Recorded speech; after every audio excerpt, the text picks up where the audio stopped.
Welcome to my video on graphing given the equation y equals mx.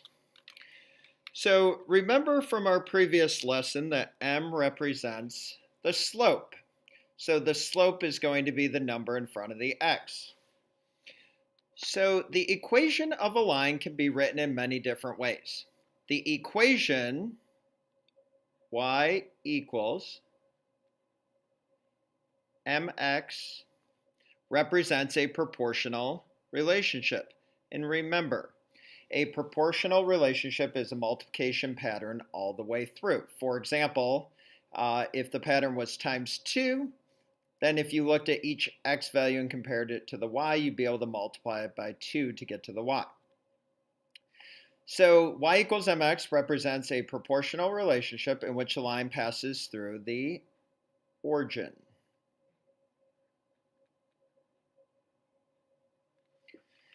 The m, as we already talked about, represents the slope, which describes the steepness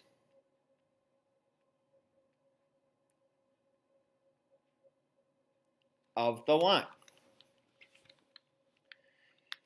Okay, so here are the steps to graphing a line that is written in the form y equals mx. So remember, it has to be in y equals, and it has to have a number in front of the x. And we're going to call that number in front of the x slope. So if it's written in this form, we know it goes through the origin, so we're going to graph a coordinate at the origin.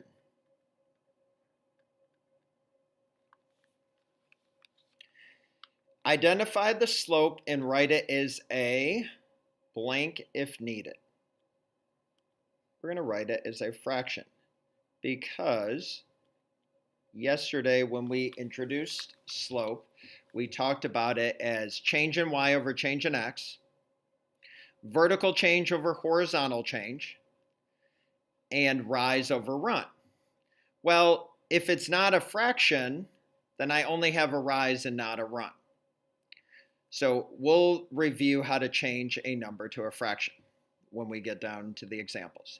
So graph the slope starting at the origin. Be sure to graph in both directions from the origin. Remember that dividing two negatives always makes a positive. And you're going to see why I wrote that remember when we go the opposite direction from the origin. So I'll bring up step 4 when we get down to the examples. So let's look at the first one. The example is y equals x. So remember, the number in front of the x is the slope. So we have a slope of 1. And notice it is not a fraction. But remember, all whole numbers, we can put a 1 underneath if we need to. And now we have a fraction. Because putting a 1 underneath doesn't change the value of the 1. Because 1 divided by 1 is still 1. But what it does is, now I have a rise and I have a run. So let's document that. So rise over run. And remember we said to start at the origin. So let's put a dot here. And we're going to go rise over run. So we're going to go up 1 over 1. Up 1 over 1. Up 1 over 1. Up 1 over 1. Up 1 over 1. Now, most of the time when I ask you to graph these, I'll say graph 3 points. And you can graph any 3 points. For our note purposes and for our classwork, we're just going to graph them all because I want you to see the pattern. Okay, so we're graphing more than 3 at this time. But if I asked it for a quiz or a test or another assessment, I'd probably only ask you for 3 points. Okay, now we have to go in both directions. So I go back to the origin. So I want to go in this direction. But look, these are negatives. So remember what I said before, 2 negatives makes a positive. So I can actually go down -1 over -1. And remember, if I did -1 divided by -1, 2 negatives makes a positive. So it would make the ratio of 1 over 1. So that's why it works. Down 1 over 1, I'm still making a positive ratio because 2 negatives makes a positive. Down 1 over 1, down 1 over 1, down 1 over 1. And now, go ahead and get a ruler if you can. So pause the video if you need to and get a ruler. And let's connect the points and put an arrow on both ends because this is showing me that this is a graph of a line, and it could go on forever and ever if I had a bigger graph. Okay, let's look at the next example. That's all there is to it. So the next example, graph y equals 4/3 x. So what is the slope? It's 4/3. Okay, so now I have a fraction. So I have a rise and I have a run. And do you remember where we're going to start our graph? Good, at the origin. So put a dot at the origin. And now we have a rise of 4 and a run of 3. So we're going to go up +4 over +3. Up +4 over +3. So I made points at 3, 4 and 6, 8. Now I'm going to go back to the origin because now I got to go the other direction. So now we're going to go down 4 over -3. So down -4 over -3. Remember, 2 negatives makes a positive. That's why this works. Down 4 over -3. Now we're going to connect those 5 points to make a line. So use your ruler once again. Put arrows on the end.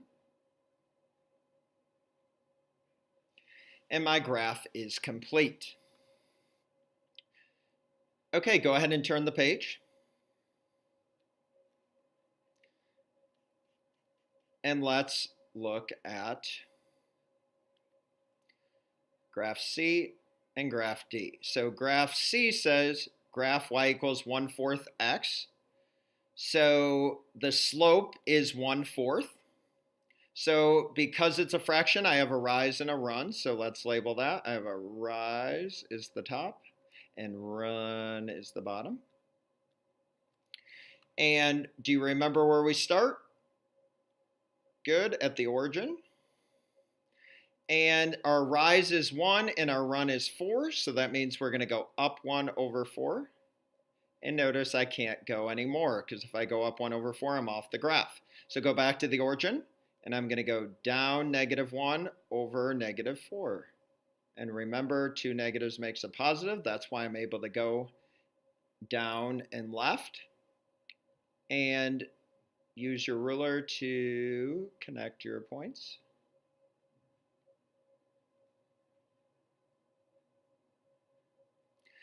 And there we go.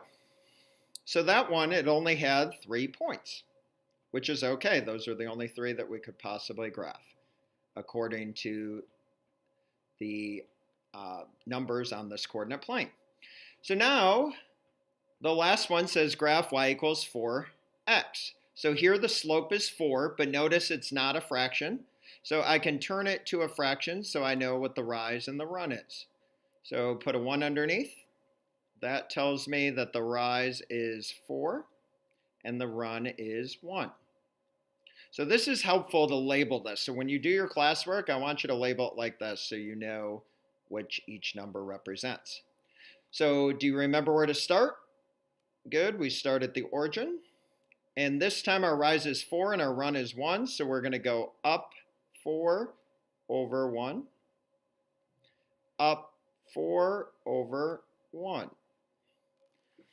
Can't go any further in this direction, so go back to the origin. And now I got to go the other way. So this time I'm going to go down -4 over -1, because 2 negatives makes a positive, and down -4 over -1.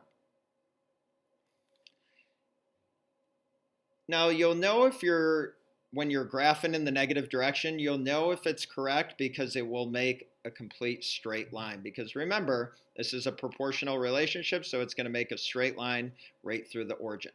So use your ruler to connect your points.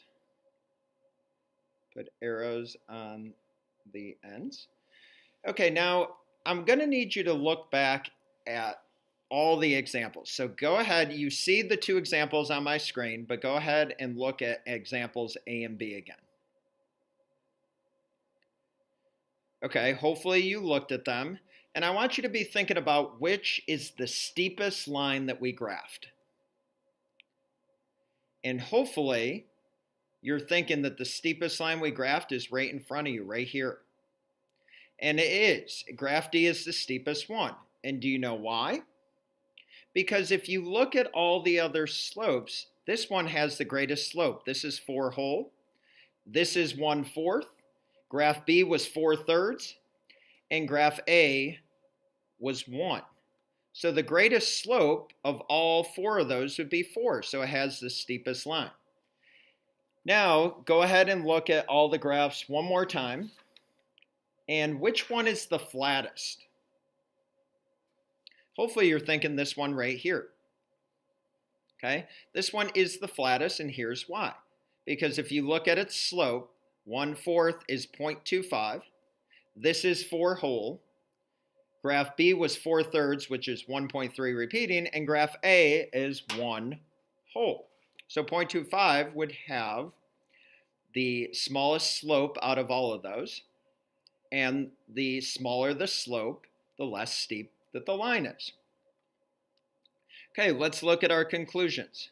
Now, positive slopes slope up from left to right. So if you look back at all the graphs we've done to this point, they slope from left to right because we haven't dealt with a negative slope. We don't deal with negative slopes until next year and then in algebra.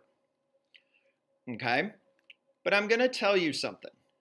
If something has a slope of 6 and something has a slope of -6, they're going to have the same steepness.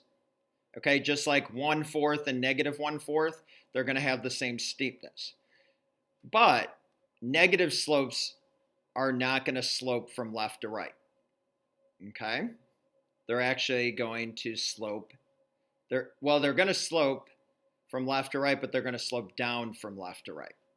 Okay? So that's why I'm going to make this statement here. The greater the absolute value of the slope, the steeper the line will be. Because remember, absolute value is always positive. So the absolute value of -6 would be +6. And the absolute value of 6 would be +6. So they have the same slope based on absolute value. They're just going to slope differently. So that concludes our notes on graph given the equation in y = mx. I hope you have a great day.